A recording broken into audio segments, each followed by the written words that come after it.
Reincarnation is truly a mystery, a common belief in numerous religions. The possibility of returning in a brand new body with a new identity but maintaining the memories of your previous existence.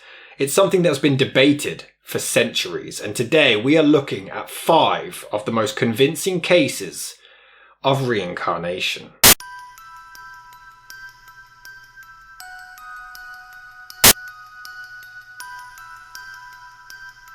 On December the 12th, 1926, Shanti Devi was born in Delhi, India. As a child, she actually didn't speak or even babble like most babies, not beginning to talk until the age of 4, but weirdly in a completely different dialect to her relatives. As soon as she began, Shanti started telling family members that she was actually from Mathura, which was around 145 kilometers away, describing how she used to dress up and specified certain foods that she used to eat as well. Her parents, however, dismissed these claims as merely a child's silly imagination, which led to, at the age of 6, Shanti packing a small suitcase and actually running away from home, desperately trying to find her way to Mathura on foot before being located and returned. Once back with her family, she then started detailing a story of how she had a husband and how she had passed away 10 days after giving birth to a baby boy. Shanti was interviewed by her teacher and the headmaster of the school, where she detailed her entire story, even being able to describe perfectly her labour pains and the surgical procedure of the caesarean section she had went through in a previous life. Despite her age, Shanti refused to name her husband until she was 9 years old, which is when she claimed that he was the owner of a fabric shop, a merchant by the name of Pandit Kedarnath Shaub, though he was known as Kedarnath. She described him as being fair with a wart on his left cheek and wearing glasses. With this new information, the headmaster did some research, and it turned out that there did live a merchant in Mathura by the name of Kedarnath, and he perfectly matched Shanti's description, and he was still alive. They wrote to him, and he confirmed that his wife Lugdi Devi passed away 9 years prior, just 10 days after giving birth to their son, through a C-section after their first child was sadly stillborn. She had died on October the 4th, 1925, at the age of just 23, only 1 year before Shanti was born. Upon hearing this, Kedarnath actually travelled to Delhi to meet with her, but to truly test her knowledge, he got his cousin to pretend to be him first. However, Shanti wasn't fooled and immediately knew that it was a fraud, even pointing him out to have been his cousin. She reportedly broke down into tears upon seeing Kedar and his son. Kedar asked to be left alone with the child, and upon this conversation, he claimed that absolutely every piece of information given to him by Shanti regarding him, his wife, and their lives together was entirely accurate. It was as if he was speaking with his dead wife.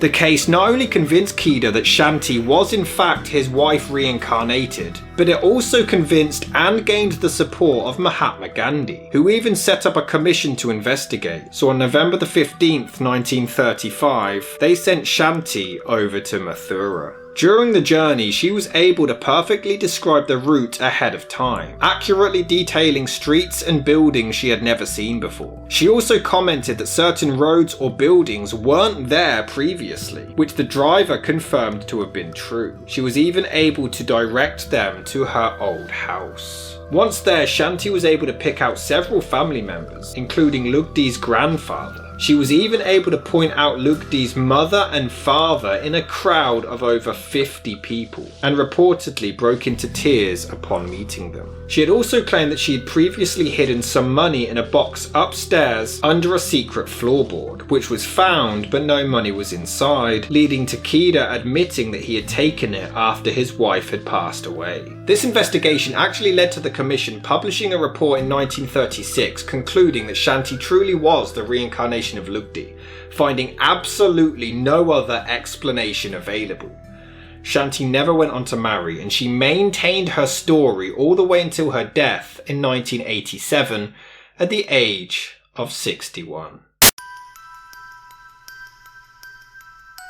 On May the 5th, 1957, 11-year-old Joanna Pollock her 6-year-old sister Jacqueline and their 9-year-old friend Anthony were hit by an erratic driver, Marjorie Wynne, who was under the influence and distressed after having her own children taken away from her. The children's parents, Florence and John, were naturally devastated, but not long after they fell pregnant once again. Throughout the entire pregnancy, John was convinced that they were going to have twin girls, adamant that it would be their daughters reincarnated. Multiple doctors advised him that there was only a single heartbeat, but undeterred, John stuck to his claim, while Florence was against the notion, as it opposed their Catholic beliefs. This confliction of belief actually caused a lot of issues in their marriage and nearly caused their divorce. But despite it all, on October the 5th, 1958, just as John had predicted, Florence did give birth to 2 twin girls. Against all odds, Gillian and Jennifer Pollock were born. The latter actually had a small birthmark on her left hip, which matched one that Jacqueline had, as well as a birthmark on her forehead, which matched a scar that Jacqueline also had from an accident as well. The family had moved from Hexham, England when the girls were only 3 months old, but they then returned when they were 4, and they were somehow now able to point out the schools that their previous sisters had attended, and were able to navigate certain landmarks and playgrounds easily. Their sisters' toys had been placed in storage, and they had never laid eyes on them before. But despite this, they specifically asked for them by name. Once retrieved, they even were able to separate them perfectly, like their sisters had done. They enjoyed the same games and foods, and they also sang and recited the same nursery rhymes as well. At one point, Gillian had even pointed to Jennifer's birthmark on her forehead and claimed, "That is the mark Jennifer got when she fell on a bucket." They identified friends of their dead sisters from the past, and even managed to identify clothing that their parents used to wear, which hadn't been worn in years. They requested to have lunch at school like they used to, which wasn't a case for them, but it was for their sisters. Despite all of this, Florence still dismissed the notion of this possibly being a genuine case of reincarnation, until her daughters started discussing the car accident. The lives and deaths of their sisters is something that John and Florence had never spoken to the girls about, but their mother soon overheard them playing a game where they actually recreated the car accident, with Gillian cradling Jennifer's head on her lap, stating, "The blood's coming out of your eyes. That's where the car hit you." The girls had both grown up with a huge phobia of cars, screaming hysterically anytime they were near one, yelling, "The car is coming to get us." They began having reoccurring nightmares of one driving into them. But as they both turned 5, their memories began to fade, and they did grow up to lead relatively normal and quiet lives. Though Gillian, as an adult, did admit that she had a vision of herself playing in a sandpit at a home in Wickham, and was able to perfectly describe the house, despite having never been there. This was the house that Joanna had lived when she was just 4 years old.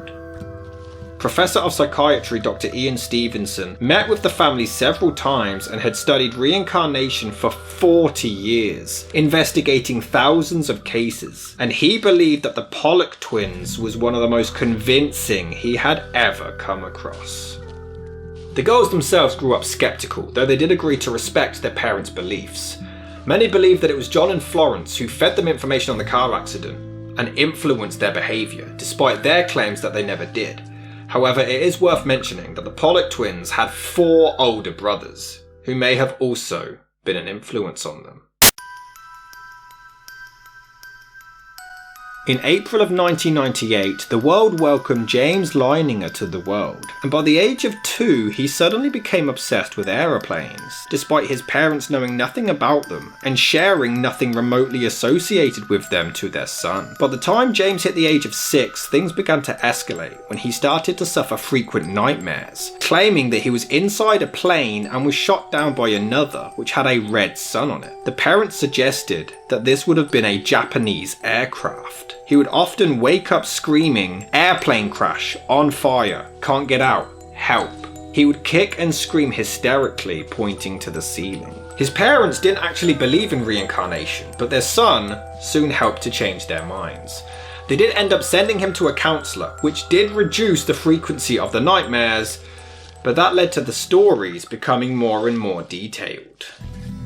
James claimed that he was a pilot during the Second World War. He was able to perfectly describe every detail of a Navy fighter jet and claimed that he was shot down by Japanese artillery on a Pacific mission. He seemed to recall absolutely everything involving his traumatic experience except for the name of the pilot. He claimed that he flew a plane called Corsair from a boat known as the Natama. This led to his father doing some research, only to discover that a small escort carrier called Natama Bay had actually been involved in the Battle of Iwo Jima. The parents contacted psychologist Jim Tucker at the University of Virginia, who advised that James's description of the plane crash perfectly matched one that took place on March the 3rd, 1945, involving pilot James Houston.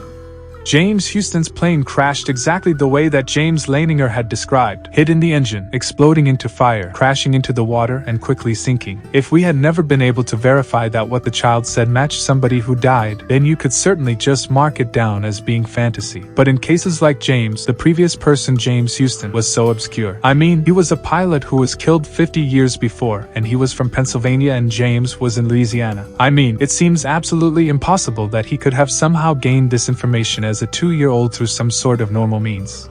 This was so convincing that the parents actually contacted James Houston's sister Anne Barron, who was still alive, and she was so convinced by this case that she truly believed this child was her reincarnated brother. The child was so convincing in coming up with all the things that there is no way in the world he could know. In 2004, Ryan Hammond was born into the world in Muskogee, Oklahoma, but as he grew, he was late with speech due to enlarged adenoids, a mass of lymphatic tissue between the back of the nose and throat, which, if inflamed, can hinder breathing and speaking. However, when Ryan turned 4, these were removed, and it led to him now talking in complete sentences. But this is when things began to get strange. One night when Ryan's mother Cindy was tucking him into bed, he suddenly claimed, "Mama, I think I used to be somebody else." It was around 2009 when he was turning 5 years old and things began to escalate. He would claim that he used to live in Hollywood, getting excited anytime the sign appeared on TV. He believed that he used to live in a big house with a swimming pool and that he wanted to return home there to visit his other family. He claimed to have been an agent in Hollywood and that the agency would change people's names. And this struck Cindy as incredibly bizarre, as none of the family had even been to Hollywood before.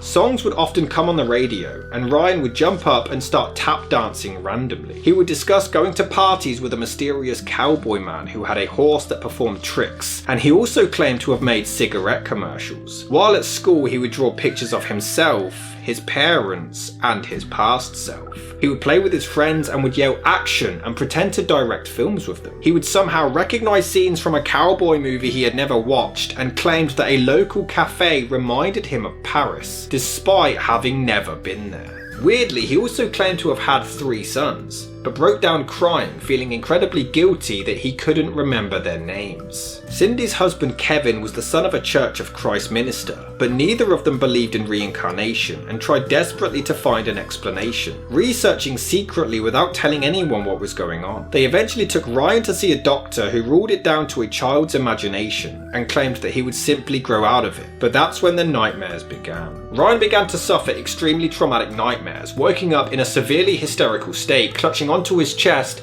claiming that he couldn't breathe and that his heart had exploded.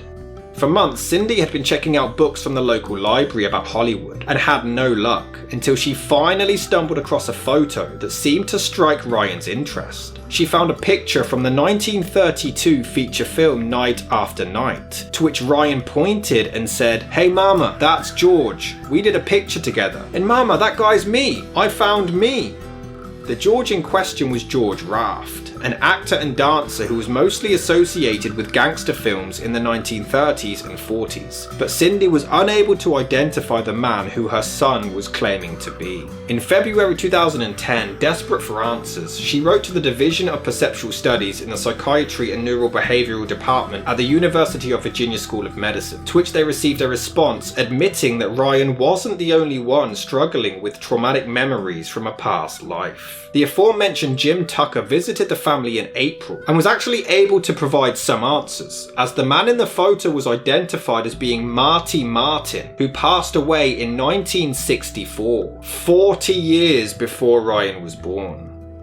Tucker began showing the boy some photographs of Martin's friends and family to see if he recognised any, but he concluded that his responses were far too vague to be considered conclusive. Ryan stated that his wife looked familiar, but he wasn't sure how he knew her. They fact-checked every story that Ryan had with the actor, and some were entirely accurate, while others weren't, and some remained inconclusive. The family were actually flown out to Hollywood to meet with Martin's daughter, who was only 8 years old when her father had passed away, and Ryan reportedly seemed incredibly confused to see her, now as an adult.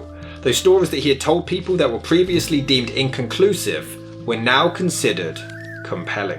Ryan claimed that he had danced on Broadway, which Tucker disbelieved, as Martin was mostly an extra with no lines. But his daughter actually confirmed that it was true. He was able to identify his two sisters and their mother with curly brown hair. He had also previously stated that his address had either Rock or Mount in its name, and it turned out that his last address was 825 North Roxbury. But there was one problem.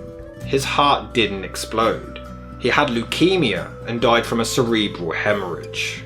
To add to it, Ryan also claimed that his father raised corn and passed away when he was a child, which wasn't true. Tucker claimed that it was strong evidence for reincarnation, but it certainly wasn't definitive enough due to the hit and miss claims, while some believed that Cindy may have manipulated some of the earlier stories. But interestingly, Martin had 2 death certificates, and his public one actually had the wrong age on it, whereas Ryan knew the correct one. The mysterious cowboy was also identified as Wild Bill Elliott, and several other statements from Ryan were verified by public records and National Archives, newspapers, obituaries, travel documents, and census reports. He was able to identify Martin's favourite restaurant in Chinatown, the fact that he collected sunglasses, he bought his daughter a dog when she was 6, and when led to an old building where the Marty Martin talent agency used to be, his face lit up with joy as if he had returned home after a long journey.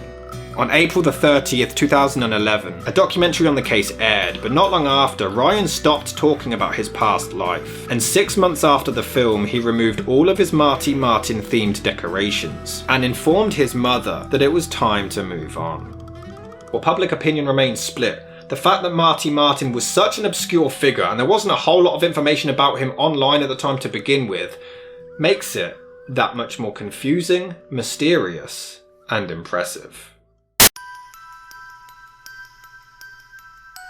Luke Ruhlman was born in 2010 in Ohio, but as he turned 5 years old, he started to attribute bizarre behaviour, referring to every single toy of his as Pam. At first, his mother Erica just believed that Pam was an imaginary friend, but eventually she decided to question him, and he claimed that his name used to be Pam. He claimed that when he was a girl he had black hair, and he often would spot people wearing earrings and claimed, "I used to have earrings like that when I was a girl." Luke claimed that he went to heaven after dying, where he met God, who pushed him back to Erica as a baby, now named Luke. He went on to describe his own death, claiming to have died in a fire in a tall building in Chicago, despite none of his relatives having ever visited Chicago or mentioning it to the boy.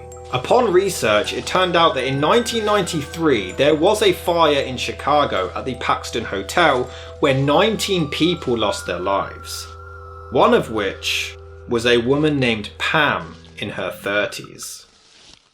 When provided with a photo lineup, Luke was easily able to pick her out, and to add to the parallels, it turns out that like Pam, Luke loved to play the keyboard and was also a massive fan of Stevie Wonder.